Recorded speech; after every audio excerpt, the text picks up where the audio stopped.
He's standing in the gate right now. He hasn't moved a muscle. They do have a tail on him. You know what that means. It means the starter has picked up his tail. Right now they're backing him up just a little bit just to make sure he's standing in good footing. But as you see, they have backed him out ever so slightly, put him back in and get him in a good position. But he has been good. Okay, the 136 Kentucky Derby, a mile and a quarter, a purse $2.1 million with the call. Here's Tom Durkin. Just a couple more to load here. And there is number 20, Sydney's Candy, who's going to have to beat 19 horses to his inside. He's got a bad post position out there, and post position number 20. He's also going to have to beat an off track this afternoon. The final horse to move into line for the 136th Run for the Roses. Field is standing in remarkably good order. Final horse is in, ready for the start. And they're off in the Kentucky Derby.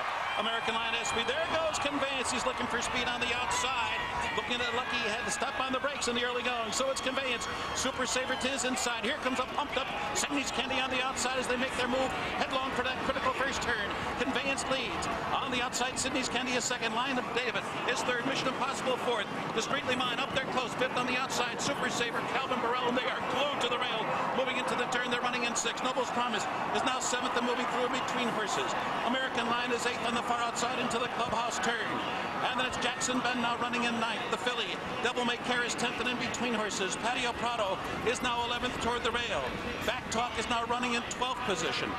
Dean's Kitten is now 13th down toward the inside. On the far outside, Homeboy Chris is 14th. Dublin runs in 15th position. Awesome Act still well held from that pace up front. He's now running 17th on the outside. Down toward the rail, it's Stately Victor, a break of 3.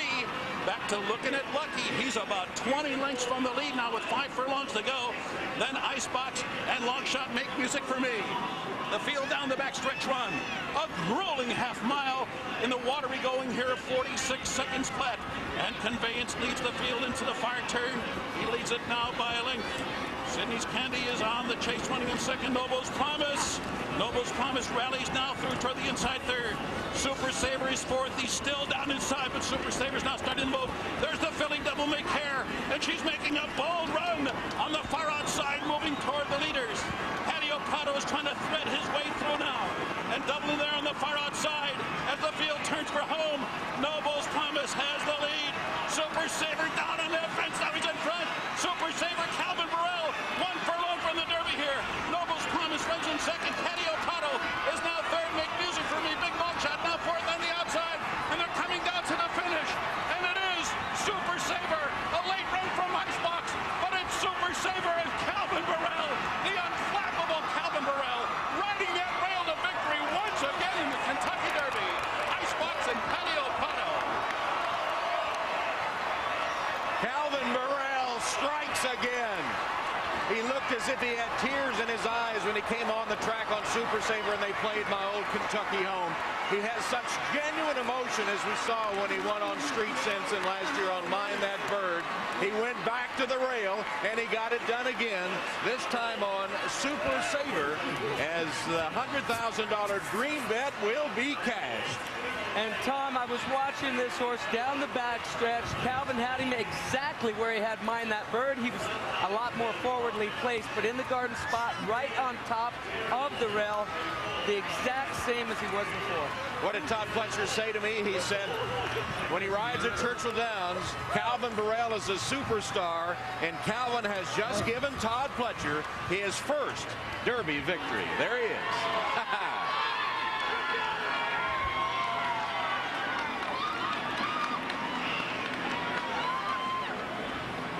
All right, Donna has a familiar face. Calvin Burrell. Calvin, no jockey in the history of horse racing has ever won 3 of 4 derbies consecutively. What is your secret? We got to keep that to ourselves, baby. No, I've been very blessed, baby. Following the right horses at the right time, you know. Knowing what I know about horses, baby, helps me a lot. Being out here 7 days a week, watching horses train, I think helps a lot. I thought this horse was just peaking at the right time, and you know what? I'm going to win the Triple Crown this year. Calvin, let me talk to you about the trip. This horse has only won 2 races. They were both on the lead throughout. You were not on the lead this time. What was your strategy going in? Did it work out the way you wanted? Perfect. Walked in there, he told me, he said, Calvin, he's yours. Ride him like you own him. And that was it. And I knew from there I had him where I wanted him. Last race, I finally got him off the pace like I wanted, and he relaxed good, so I knew I could take him back a little bit. So you felt like in the last race you learned something about him that helped you win this race? Yes, ma'am, a lot, because when I went on him before, he was on the lead all the way. But that last race, when I took him back a little bit, it helped me. I learned a lot about him. Even though you didn't win, you learned a lot about him? Yes, ma'am, I sure did. Well, this is your your 3rd Kentucky Derby win. It gives Todd Pletcher his 1st Kentucky Derby win. How do you feel about getting that for Todd? I know where you're coming from. A lot of hard work, little brother. You seem a little less emotional than you normally are. I mean, you're so used to winning the Kentucky Derby at this point. Is it old hat now? No, it never gets old, sweetie. It's just, it's finally paid off, and I'm just happy to be here. Did you take your normal trip, the shortest way around there on the rail? Shortest way around, baby, like my brother always told me. Were you on the rail throughout? Throughout. I went around one, sweetie. Around one horse? Yeah, turn for home. Well done, Calvin, as always. You definitely have it figured out. Let's go to Bob Newmeyer. Well, he's finally broken through, and Todd Pletcher, is this as much joy or relief for you right now? It's joy, I mean, everyone kept saying we had one with our name written on it. I didn't take anything for granted, but it feels awfully good. You mentioned Burrell again. How can this guy do it? Like I said earlier in the week, he's a great rider everywhere, but he's 5 lengths better at Churchill. He just, he just knows his track so well. It's a huge edge to have him. With all the talk about, losing and 0 for 24, did it really gnaw at you as the weeks went on, Todd? Not as much as everyone else, made a big deal out of it. I mean, thought we've done a good job, and, our record starts to look a little better today. What does it say about the sport where Escondrea was your #1 horse? Everybody in the world thought he was the favorite, and yet you win the Derby, not with Escondrea, but with Super Saver. Well, I mean, we're just fortunate, that we had some really nice 3-year-olds, and, even some of the other ones that didn't win today are nice horses. But, we'll always think what if with the other horse, but, we love this. Congratulations, Todd. That's Todd Pletcher, Super Saver. He's finally broken through. And Calvin is soaking it in once again in the Windstar Farm colors of Kenny Trout and Bill Kasner. A 3-year-old colt by Maria's Mon from Supercharger by AP Indy, bred in Kentucky by the owners, Windstar Farm, as Calvin Burrell makes history, the only jockey ever to win the Kentucky Derby 3 times in a 4-year span.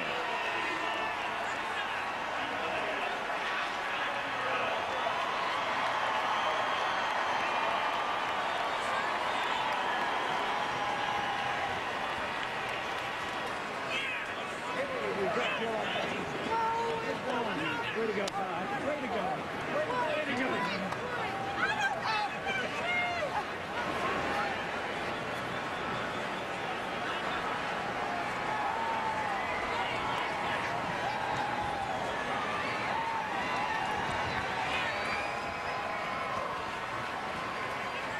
Well, looking at Lucky, he had a horrible trip, right, Gary? Yes, he did. From the first stride, we saw that where that rail comes out as they leave the starting gate. And look how Garrett Gomez gets pressed into the fence. He actually broke very well, but he squeezed back right here.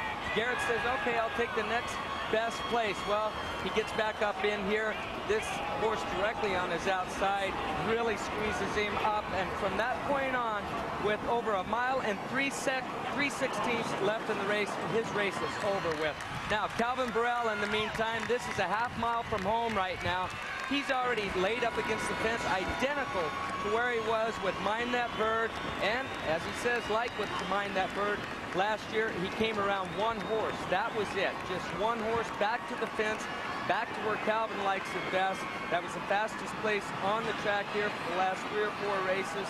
At the same time that he was making that move around 1 horse, that was Patio Prado that was steadying back behind your eventual winner, Super Saver, right there. But the ease with which Noble's Promise wins this after the ground-saving trip, very easy, Tom. There you see Icebox with a late run getting 2nd, and Patio Prado 3rd. And Todd Pletcher, wow, he was so tired of hearing 0 for 24. He never won a Derby. And Glenn Fullerton placed a $100,000 green bet and cashes.